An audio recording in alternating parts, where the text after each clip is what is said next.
Hi, this is part two of what I've learned after doing the 365-day Bible reading plan twice. In the previous video, I talked about how this journey all began, the template that enabled me to start my 365-day plan, and the motivation behind it. In today's series, I'm going to talk about the lessons that I've learned while doing the 365-day Bible reading plan. In addition to the template that I used, which was the Jesus Challenge, where you journal, experience, study, understand, and speak, I added date and time, memory verse, and my own personal reflection, what I understood while reading the scripture. Number one is that you will know more stories beyond the ones that are told. You will know both the spoken stories, the rarely spoken stories, and the untold stories. You won't just be knowing about Adam and Eve, David and Goliath, Samson and Delilah.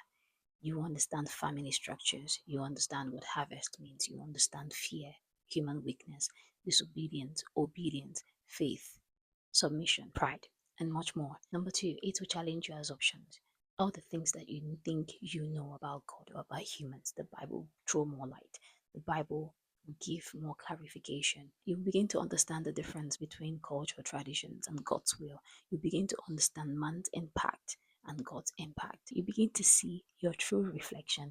You think you're good, read the Bible. You think you're bad, read the Bible. Number three, you will be able to understand the consistency of God's character across generations. There were different approaches, there were different methods, but God's nature remains the same across civilizations, across generations. Number four, it will help you understand human nature. You begin to understand human weakness, human pride, fear, and the need for grace. You begin to understand the true reason why God sent his son to save humanity. Number five is that it will improve your prayer life. If you're struggling with praying for 5 minutes, 10 minutes, 15 minutes, studying the scripture will help you fellowship with God for more than an hour.